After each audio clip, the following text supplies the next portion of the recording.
ప్రతిష్టాత్మక ఐసీసీ అవార్డుల నామినేషన్స్ను ఒక్కొక్కటిగా ప్రకటిస్తున్నారు.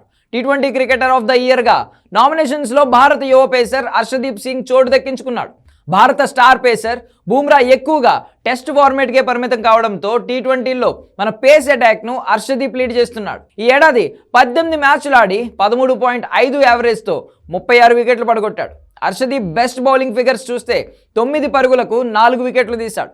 హర్షదీప్ ఒక ఏడాది అత్యధిక వికెట్లు పడగొట్టిన భువనేశ్వర్ కంటే 1 వికెట్ మాత్రమే వెనుకబడ్డాడు. అలాగే ఈ యువ పేసర్ 2022లోనూ 33 వికెట్లతో కెరియర్లో 3వ బెస్ట్ పర్ఫార్మెన్స్ ఇచ్చాడు. 2024లో Harshdeep Windies, Sri Lanka, South Africa సిరీస్లలో అద్భుతమైన బౌలింగ్తో ఆకట్టుకున్నాడు.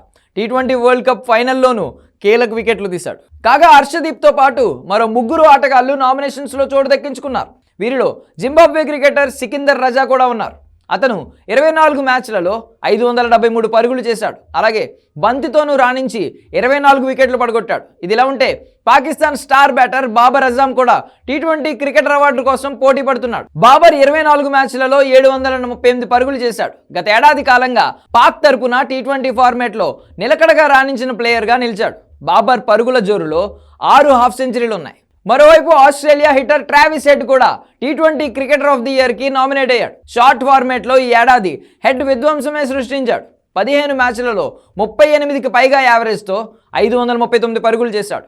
టీ20 వరల్డ్ కప్తో పాటు ఐపీఎల్లోనూ పరుగుల వరద పారించాడు. వరల్డ్ కప్లో ఆసీస్ తరపున అత్యధిక పరుగులు చేసిన ఆటగాడిగా నిలిచాడు. కాగా భారత స్టార్ పేసర్ బూమ్రా, సంజు శాంసన్, పంత్కు నామినేషన్స్లో చోటు దక్కకపోవడం ఆశ్చర్యపరిచింది.